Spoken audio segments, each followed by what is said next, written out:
حاسنا فالفيرة يا مريت فريق خوتنا تقول كرامتك يحاسب حاسنا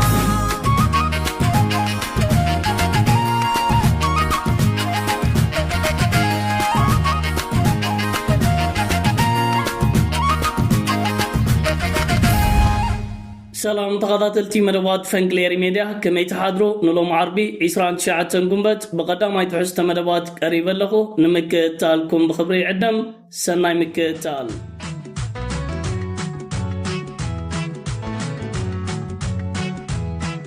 كبرات تغاداتلتي بتي قدام ينريو اقداس زعبامس انفلم اب عالم حاد زي كحادن زي كبرن حق الله نسوغا جننات حزبي ارترايو حزبي ارترا ناتنوت امنتا زفتمو قيان جنناتن نتغاداتلتي سرعاتات ايثيوبيا كامريتو غيفون موتا زكادو مرير زخونه قالسي بغالاتون زغلت ايكونان ابزحجوان حمام بحقوتاتهم زرغسوم مرحتي ايثيوبيا ኤርትራ በናይ መንገዲ ናጽነት ታሪኽዋ ዝኾነ ይኹን ፋይላት ክንረክብ አይካልናን ወደብ ዓሰብ ከመያቢሉ ናብ ኤርትራ ኸይዶ ዝኾነ ይኹን ሰነዳት የብልናን እናብሎ ህዝቢ ኢትዮጵያን ምድንጋር ፈተነታት ከካይዶ ተኻታቲልናን ተዓዚምናን ኣለና ኩብራ ተኻታተልቲ ፈንቅል ኤሪ ሚድያ ኣብዚ ሕጂ እዋን ንስርዓት ብልጽግና መርዘም ኮይንዎ ዝርከብ ዘሎ ጉዳይ ጹምዶዩ ተፈጢሩ ዝርከብ ዘሎ ጹምዶን ርክባትን ኣብ መንጎ ህዝብታት ዝጀመረ ኣብዚ ሕጂ እዋን ብደረጃ ሰበስልጣንን ወተሃደራውያን ኣዘዝትን ተሰጋጊር ይርከብ ኣሎ ትማሊ ኣብዚ ማሕበራዊ መራኸቢታት ሓንቲ ቪድዮ ክትዘዋወር ተኻታቲልና ኣለና እዛ ቪድዮ ናባኹም ከብላየ ንከታተላ ሪቶ ምግላጽይ ቀዳማይ ነገር ህዝቢ ኤርትራ ባዕሉ ናጻ ወፅዩ بمرحنة ذو جنبار قدمي أون نجاهات تساتفلو نايب علو وحلنا نايب علو ركوتنت نايب علو وفينت نايب علو مسوات يعويتوها إثيوبيا هذا تعلم ياهو مجزات إثيوبيا دواء وعمبان نايب على أوي جامنيرو خجوز أوه زخدو أسافر جزء وزخد محاور جزء وزخد سراويتات دعيخو نوم زعواتي الذئة جزءات دستو ولا بيت ولا تحق الساعة زتي قالسي زتخفوا لهم مسوأة النت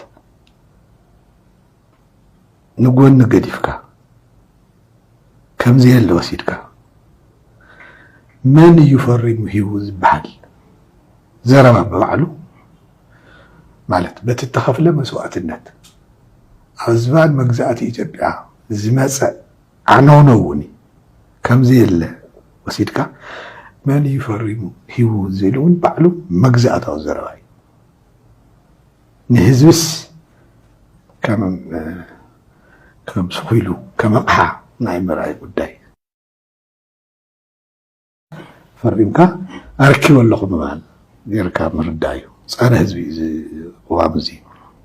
كبرى تغذاتلتي نزح حقتات تاريخن جننتن نايز بإرترا كمسكر زتنحة جنرال كم فدانيو سقراواي وتهدراو عزازيو نعيش المرحي تشيبيا أبي حمدن سرعات بالتقنان عبيت ملغتات يحلي في ركبالو نتسرعات بالتقلنا نزحالفه كلتا عامة فرغان قبل حزب إرترا زكايرو فقراتات بعبيوان عشال مرحي تشيبيا أبي حمد أباي توكل تهزبي نايت هاجر قريبو إرترا بيناي منقدي نات نتارخيبا مرقاقت السندات يبلنا نزبالو قرم ملاشين قبر ملسن توهيبي ركبالو تفتيرو زلوت عمدون ركباتن كساباب كم زعينت أقداس درجاتات بجحير كبالو كم تأمتوي زحبركو تاريخا جننتن حزب إرترا أب تحت زخوان يكون كنتات فوتو طلا زكا حدن ندحريت كملز زخيل يكونن ازجوان جنان حزبي زفتمو كيان جننتن بورك قلم زتسنده سلازخونه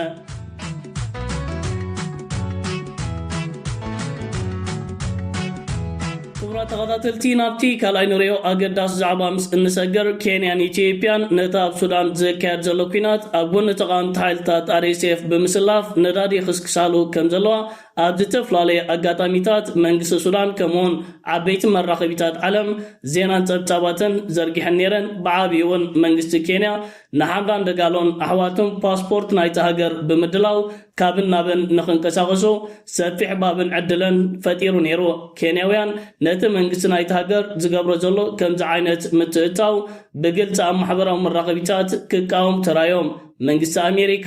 ኬንያ ኣብ ጉዳይ ሱዳን ትገብሮ ዘላ ኢድ ምትእታው ከተረጋገጽ ሕቶ ኣቕሪቡሎ ይርከባሎ። መንግስቲ ኬንያ ንተቃወምቲ ሓይልታት RSFን ንሓዉ ንሓምዳን ደጋሎ ዝኾነ ብኣሜሪካ ተደላይ ዝኾነ ውልቀ ሰብ ኣብ ውሽጢ ኬንያ ዘሎን ናይ ኬንያ ፓስፖርት ዘለዎን መንግስቲ ኬንያ ዝገብረሉ ዘሎ ከምዚ ዓይነት ምትሕብባርን ደገፍን እንተዳ ቀፂልዎ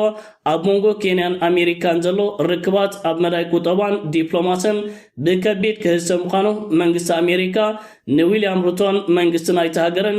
መጠንቀቕታታት ይሕሊፉ ይርከባሎ። መንግስቲ ኬንያ በዚ መንግስቲ ኣሜሪካ ይሕሊፍዎ ዝርከብ ዘሎ ከምዚ ዓይነት መጠንቀቕታ ሻቕሎት ኣትይዎ ይርከባሎ። ኬንያ ሓንቲ ካብተን ንተቃወምቲ ሓይልታት RSFን ሓምዳን ደጋሎን ኣብ መሬታ ባይታን ዕድለን ብምጥጣሕ ኣብ ሱዳን ጎድናዊ መንግስቲ ክምስረት ምንቅስቃሳት ዘካየደት ሃገር እያ። መንግስቲ ኣሜሪካ ነዝን ካልእን ኣብ ግምት ብምእታዊው ንኬንያ ከምዚ ዓይነት መጠንቀቕታታት ሂብዋ ዝርከብ ዘሎ መንግስቲ ኣሜሪካ ወሲድዎ ዝርከብ ዘሎ ከምዚ ዓይነት ስጉምቲ ንሱዳን ኣገዳስን ዓበይትን ዓወታት ኮይኑ ይርከብ። ድሕሪ ኬንያ እቲ ኩነታት ናበይ ክሰግር ንምርዶ ዘሸግር ኣይኮነን። ስርዓት ብልፅግና እውን ከምዚ ዓይነት መጠንቀቕታ ካብ መንግስቲ ኣሜሪካ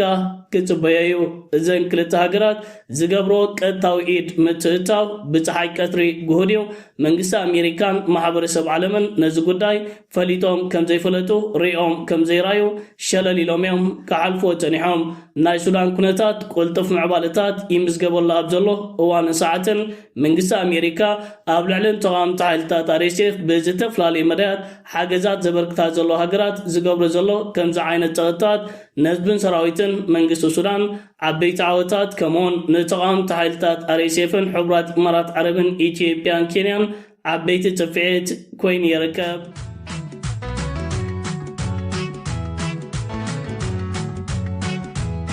ተኸታተልቲ ናብ ሳልሳይ ናይ መወዳእታ ንሪኦ ዛዕባ ምስ እንሰገር ፋኖ ኣብ ክልል ኣምሓራ ዝኾነ ይኹን ምንቅስቓስ ከይካየድ ኣዋጅ ካብ ዘውፅእ 2 መዓልታት ኣብ ዘቕፅረሉ እዋን ንቀንዲ መስመር ጸሊም ጽርግያ ባህር ዳር ወልድያ ሙሉእ ብምሉእ ዓፂዎን ደው ኣቢልዎን ይርከብ ከም ዘሎ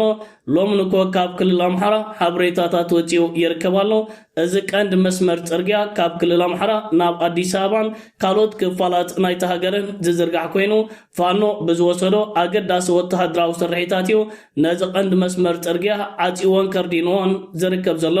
ስርዓት ብልፅግናን ላዕለዎት ወተሃደራውያን ኣዘዝቶን እዚ መስመር ጽርግያ ደው ኢሉ ይርከብ ከም ዘሎ ተኣሚኖም ይርከቡ ኣለዉ። ፋኖ ኣብ ክልል ኣምሓራ ክሳብ ዝምርጫ ዝሓልፍ ዝኾነ ይኹን ምንቅስቓስ ናይ ተሽከርከርቲ ከይካየድ መልእኽታት ድሕሪ ምሕላፍ ተሽከርከርቲ ዘንቀሳቕሱ ሰባት ኣብ ልዕሊዮምን ኣብ ልዕሊ ተን ተሽከርከርቲ ንዝወርድ ሓደጋታት ፋኖ ከም ዘይሕተት ኣብ መጠንቀቕቱ ገሊጹን ጠቒሱን ነይሩ። እዚ ኣብ ክልል ኣምሓራ ተኸሲቱ ዝርከብ ዘሎ ከምዚ ዓይነት ኩነታት ነቲ ምርጫ ከካይድ ብምባል ኣብ ባይታ ዘዕገርግር ዘሎ ስርዓት ብልፅግና ዓበይቲ ውርደትን ስዕረትን ኮይኑ ይርከብ። ፋኖ ኣብ ክልል ኣምሓራ ዝኾነ ይኹን ምርጫ ንኸይካየድ እዩ ከምዚ ዓይነት ወተሃደራዊ ስርሒታት ዘካይድ ዘሎ ስርዓት ብልፅግና ኣብ 3 ዓበይቲ ከተማታት ናይ ክልል ኣምሓራ ምርጫ ከካይድ ምሽብሻባት የካይድ ኣሎ። እቲ ዘካየድ ከምዚ ዓይነት ምርጫ ኣብ ወተሃደራዊ ማዓስከራት ምዃኑ ሓደ ካብቲ ዘስሕቕ ሸነኽ ናይ ስርዓት ብልፅግና እዩ። ኣብ ካልኦት ከባቢታት ናይ ክልል ኣምሓራ ፍጹም ምርጫ ክካየድ ዝኽእል ኣይኮነን። ኣብ ጎንደር፣ ባህር ዳር ካልእ ከተማ ናይ ክልል ኣምሓራ እቲ ምርጫ ክካየድ እዩ። ኣብዘን 3 ከተማታት ንዝካየድ ምርጫ ሙሉእ ብምሉእ ደው ንምባል እዩ። ፋኖ ከምዚ ዓይነት ኣገዳሲ ወተሃደራዊ ስርሒታት ኣብ ውሽጢ መሬት ክልል ኣምሓራ እናካየደ ዝርከብ ዝተፈላለዩ ማሕበረሰብ ዓለም ነቲ ስርዓት ብልፅግና ዘቕርበሎም ፃውዒታት ምርጫ ንምዕዛብ እቲ ሃገር ጸጥታን ሰላማን ርጋታን ኣብ ዓበይቲ ሓደጋታት ይርከብ ስለ ዘሎ ናብ ኢትዮጵያ ካኣቱ ድላይ ከም ዘይብሎም ንስርዓት ብልጽግና ብግልጽ ፍሊጦም እዮም። ትማሊ ካብ ከተማ ኣዲስ ኣበባ 100 ኪሎ ሜትር ርሒቑ ኣብ ዝርከብ ከባቢታት ዕጡቓት ጉጅለታት ብዘካየድዎ ስርሒታት ኣብ ልዕሊ ሰላማውያን ሰባት ናይ ቅትለት ተግባራት ከም ዝፈጸሙ እቲ ተግባራት ንህዝቢ ኢትዮጵያ ኣቆጢዑ ከም ዘሎ መራኸቢታት ናይቲ ሃገር ትማሊ ሒዞንኦ ዝወፃ ሰፊሕ ኣርእስታትን ዜናን ጸብጻባትን እዩ ነይሩ። ብልጽግና ንከተማ ኣዲስ ኣበባን ቤት ጽሕፈት 4 ኪሎን እንተዘይኮይኑ ነቲ ሃገር ምቁፅጻር ሲኢኑ ይርከብ ኣሎ። ን6-7 ዓመታት ዝሰርሖ ድራማታት ሕጂ ተሓግታት እናተቃልዕ ይርከብ ኣሎ። ኣብ ክልል ኣምሓራ ሙሉእ ብሙሉእ ምርጫ ከምዘይካየድ ገይሩ ፋኖ ነዚ ጀሚርዎ ዝርከብ ዘሎ ወተሃደራዊ ስርሒታት እንተተዓዊትሉ ኢትዮጵያ ብዘይ መንግስትን መራሕን ክትተርፍ ዝለዓለ ተኽሎታት ኣሎ። ክቡራት ተኸታተልቲ ፈንቅል ኤር ሚድያ ንሎሚ ኣዳልየ ዝነበርኩ ቀዳማይ ትሕዝቶ መደባት እዚ ክትከታተልዎ ዝጸናሕኩም እዩ ዝመስል ነይሩ። ኣብ ናይ ምሸት ብካልእ መደባት ክሳብ እንራኸብ ሰላም ወሰናይ ኣብ ዘለኹሞ ብሩኽ መዓልቲ ደቅረ እዩ።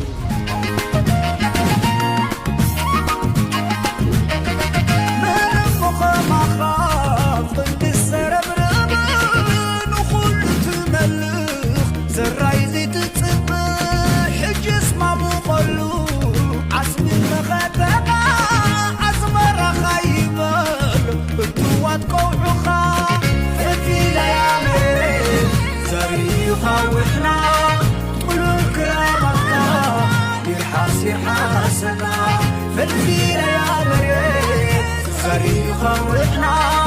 تقولوا الكلام يرحاسي حاسنا